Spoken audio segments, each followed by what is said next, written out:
see if I can pick one of those up now. Let's see if I can pick one of those up, pick one of those up now. I couldn't resist.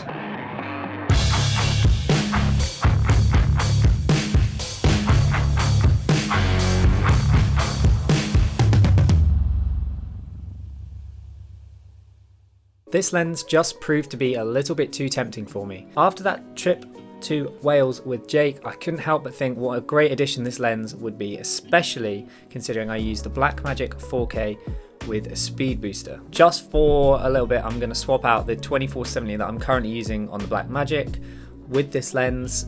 I'm not going to move anything else in this room, just so you can see just how wide this lens is in comparison.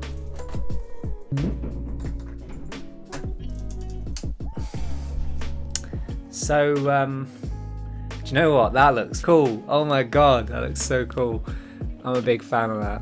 So you can see quite how wide this lens actually is. It's really paired well with this 0.71 times speed reducer on the Blackmagic Pocket 4K, and I also use that kind of speed booster on my M50. Usually I have this adapter, which is the 0.71 EF to EOS M2 adapter. Now what that means is I can get the full range out of a proper EF full frame lens without having to use a full frame camera. I'm actually really annoyed I didn't put this lens on the Pocket 4K when I was in Wales, because that would have allowed me to get some incredible footage of the waterfall. Now I did put it on the M50 in order to get some photos of the waterfall. I'll drop them in here, and if you don't already follow me on Instagram, the link's in the description. It's just George_Demner. All of my photos get posted there, and over the coming weeks I'm going to be posting most of the photos from that trip. I got some absolute bangers and I can't wait to share them all. It really helped to capture the subject as well as its surroundings, putting in perspective quite how beautiful this place was. Alright, so enough of me sitting here talking to you about this lens. Let's pop it on the M50 and let's get vloggy. So we're now on the 10mm on the M50. This is not using the speed booster though. This is only using the EF adapter, so the original thing that I used for the M50 before I got the speed booster. So this is still at a 1.6 times crop. Now I am on autofocus, so it should, yeah, it's still focusing. And now I'm not quite sure if you can hear this, but it shouldn't be too loud.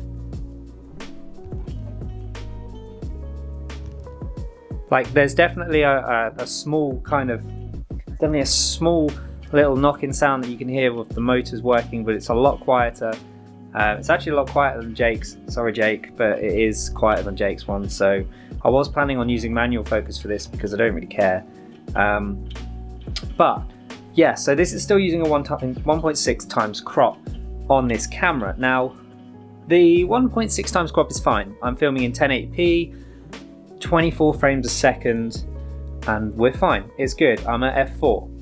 Now what I'm going to do is I'm going to flip over to the speed booster, because we're going to transition from 1080p at this 10mm or 16mm as it actually is. We're going to transition over to the speed booster, which will make it roughly 10mm, I believe is about 11, and then we're going to go from 1080p into 4K, which is going to roughly give us about the same framing as what we're currently on, because it initiates that 1.6 times crop once more. Okay, so now you can see we're on the speed booster, because as you can see we now have the vignetting, oh my god, all the way around here. Well, this is where you can either just zoom in slightly, so if you zoom in a little bit you can kind of get rid of that. I'm now at 20mm on the lens, and most of that vignetting has actually gone, which is good. However, you know, it's still not ideal. You want to be back at that 10mm.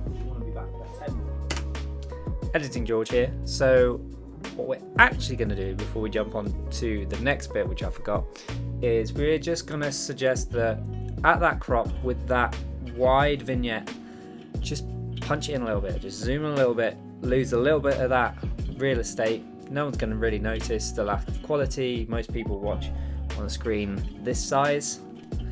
So who's gonna care? Like, at the end of the day, just crop in a little bit, you still get the same result. Like, it's not a problem. So if you can't do that, just punch in a little bit. Anyway, let's get back to the video. So now what we're going to do is we're now going to go up to the 4K, and the 4K is going to get us to where we want to be. Alright, so we're now, let me move away from that light, we're now on 4K. So again, we've now got that 1.6 times crop.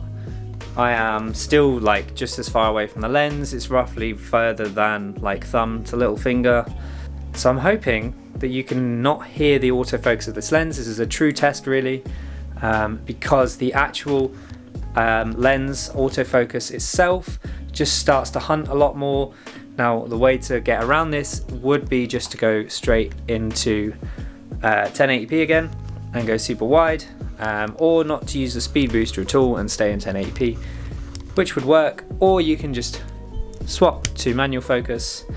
Okay, so with all the vloggy stuff out of the way, let's go back into the lens and the specifics about the lens itself. So this is a Sigma DC lens, so it's designed specifically for use on aps-c style cameras.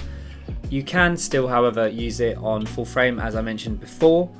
This one in particular is a Canon EF mount that I've got. Note that's an actual EF mount, not an EFS lens. And one of the main things behind that is that there is no protruding bit of plastic here on the top of the lens. On a Canon EFS lens, it will protrude an extra couple of mil above here, which means that on, like I said, DSLR, the mirror would hit this upon shutting when it flips up. So you wouldn't actually be able to use that there. And what that would mean for my setup is that you wouldn't actually be able to mount it because of the distance between the actual mount and this speed booster glass, the speed booster optic that's inside this speed booster. I should probably stop calling it a speed booster because it's not actually a Metabone speed booster. This is the one from Viltrox. I've already done a video on it. I'll put a link up here. Go check that one out if you haven't already. I fully recommend one of these if you're shooting on an M50. As discussed previously, this is an autofocus lens. However, it does have a manual override switch, so you can manual focus this lens very easily if you need to. You do have a little window. I don't actually know who would use this in this context. I mean, I've used it before. I've used it on the Blackmagic. It was very handy when you don't have autofocus. Before I got the screen, actually, I would take a tape measure, measure my distance, then set the distance on the lens, then record, then test. That was the quickest way of doing it, rather than testing, adjusting, testing, adjusting, testing, adjusting, testing, adjusting, testing, adjusting, testing, adjusting, testing, adjusting, testing, adjusting. So you do have that little window on top, which is, I guess, handy for some people. Not for me. I'm never going to use it. But the actual focusing on this doesn't have a hard stop. So if you listen, there's the stop, and I can keep on going. So, oh my god, my dog is in here, and I didn't even realise. Hello, what are you doing down there? What's the matter? Oh, have you been asleep this entire time? I actually can't believe he's been sat down there this entire time, and I didn't even know. I didn't even know when he came in. My door's shut. Just as to why this is baffling me. My door is shut. I have no idea when he came in here. Really threw me off.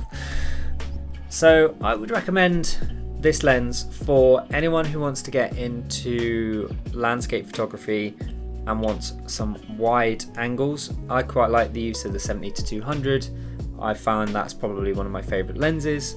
But this lens in particular has a little bit of a quirk to it if you're wanting to get up close and personal with like that subject, but also get quite a lot of the environment in, like we did with those waterfall photos.